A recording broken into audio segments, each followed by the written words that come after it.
नमस्कार, मैं हूं करमवीर और आप देख रहे हैं फॉलो अप। दुनिया भर में शायद ही कोई ऐसा हो जिसे 2020 का साल याद ना हो, जिसकी सिर्फ एक वजह थी, कोरोना वायरस से अपनों को खोने का गम या बीमारी से लड़ने की जद्दोजहद। साल 2020 में चीन के वुहान से शुरू हुए कोरोना वायरस ने पूरी दुनिया को अपनी चपेट में ले लिया था। इस वायरस ने ही दुनिया भर के करोड़ों लोगों को अपने अपने घरों में कैद होने पर मजबूर कर दिया था। चाहे भारत हो या अमेरिका, चीन हो या नेपाल, सभी मुल्कों को लॉकडाउन का सहारा लेना पड़ा था। इसकी शुरुआत हुई थी नवंबर महीने से। अब एक बार फिर 2023 के इसी नवंबर महीने से चीन से ही एक और खतरनाक वायरस के फैलने की पुष्टि हो चुकी है। इस मामले पर विश्व स्वास्थ्य संगठन यानी कि WHO ने भी चिंता जाहिर करते हुए चीन से संबंधित जानकारी मांगी है। इसको लेकर भारत सरकार भी पूरी तरह से अलर्ट मोड में आ गई है। केंद्र सरकार की ओर से सभी राज्यों को पत्र लिखकर अस्पताल की तैयारियों की समीक्षा करने के सख्त निर्देश दिए गए हैं। इसे लेकर WHO ने भी चेतावनी जारी कर दी है। दरअसल चीनी मीडिया के मुताबिक चीन के उत्तर पूर्वी इलाके में स्थित लियोनिंग प्रांत के बच्चे तेजी से बीमार पड़ रहे हैं। इस बीमारी के दौरान बच्चों के फेफड़ों में जलन, तेज बुखार, खांसी और जुकाम जैसे लक्षण दिखाई दे रहे हैं। फिलहाल इसे रहस्यमय निमोनिया कहा जा रहा है। वहीं इस वायरस को फैलने से रोकने के लिए और बच्चों को बीमार होने से बचाने के लिए स्कूलों में छुट्टी कर दी गई है। हालांकि कोरोना महामारी के बाद ये कोई पहला वायरस जनित बीमारी नहीं है जिसने भारत समेत अन्य देशों को चिंता में डाला है। पिछले कुछ सालों में मंकी पॉक्स, जीका, एबोला जैसी कई ऐसी बीमारियां हैं जो काफी चर्चा में रही। खास बात यह है कि इन सभी वायरस की एशिया अफ्रीका से ही शुरुआत हुई।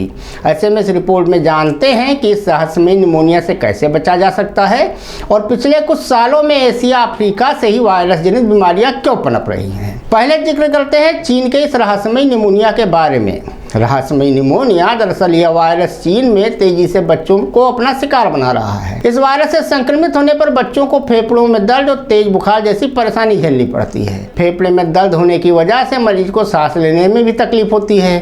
चीनी मीडिया के मुताबिक बीजिंग के लियोनिंग में फिलहाल पीडियाट्रिक हॉस्पिटल इस संक्रमण से संबंधित बच्चों से भरा हुआ है। वैसे इस बीमारी को निमोनिया से अलग माना जा रहा है। दरअसल निमोनिया के लक्षण की बात करें तो इसमें मरीज को बलगम और बिना बलगम वाली खांसी, बुखार, ठंड लगना और सांस लेने में दिक्कत होती है। वहीं दूसरी तरफ चीन में फैले इस वायरस जिसे रहस्यमय निमोनिया कहा जा रहा है की बात की जाए तो इसमें संक्रमित बच्चों को खांसी के लक्षण नहीं है, लेकिन उन्हें तेज बुखार होता है और फेफड़ों में सूजन भी होती है। फिलहाल WHO ने चीन से इस बीमारी से जुड़े मामलों और लक्षणों पर कड़ी निगरानी रखने के लिए कहा है। साथ ही WHO ने इस वायरस से जुड़ी कुछ गाइडलाइन भी जारी की है जिसमें लोगों को सावधान रहने की सलाह दी गई है। WHO की गाइडलाइन में लोगों को अपने अपने घरों और आसपास के इलाकों में साफ सफाई का खास ध्यान रखने के लिए कहा गया है।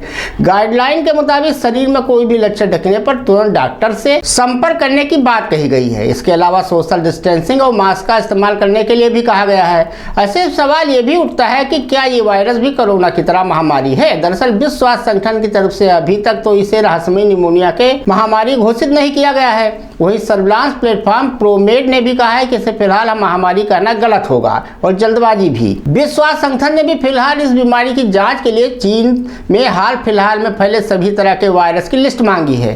चीन में पिछले महीने H9N2 यानी कि एवियन इन्फ्लुएंजा वायरस का पहला मामला सामने आने के बाद इसकी तैयारियों को लेकर DGHS की अध्यक्षता में एक बैठक आयोजित की गई थी जिसकी रिपोर्ट WHO को दी गई। इसलिए भारत के यूनियन हेल्थ मिनिस्ट्री ने हाल ही में अपने एक बयान में इस बीमारी का जिक्र करते हुए कहा कि भारत में इस वायरस के फैलने का खतरा काफ़ी कम है, लेकिन इसके बाद भी मंत्रालय इस स्थिति पर करीब से नज़र बनाए हुए है।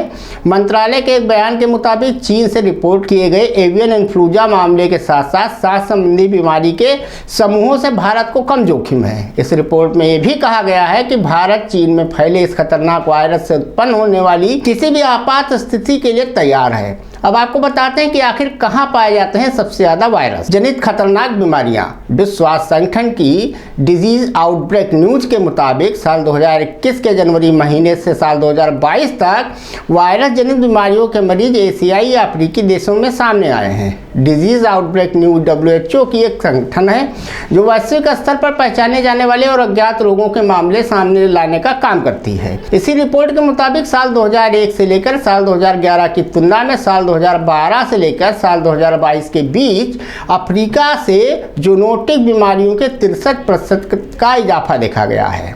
इसके अलावा साल 2016 में प्रकाशित द अमेरिकन नेचुरलिस्ट की रिपोर्ट के हवाले से देखा जाए तो चमगादड़ से फैलने वाले वायरस के लिहाज से पश्चिमी अफ्रीका उच्चतम जोखिम वाला क्षेत्र है। साल 2013 के डेटा के मुताबिक सब सहारा अफ्रीका क्षेत्र, दक्षिण पूर्वी एशिया भी ऐसी बीमारियों के लिहाज से जोखिम भरे इलाके हैं।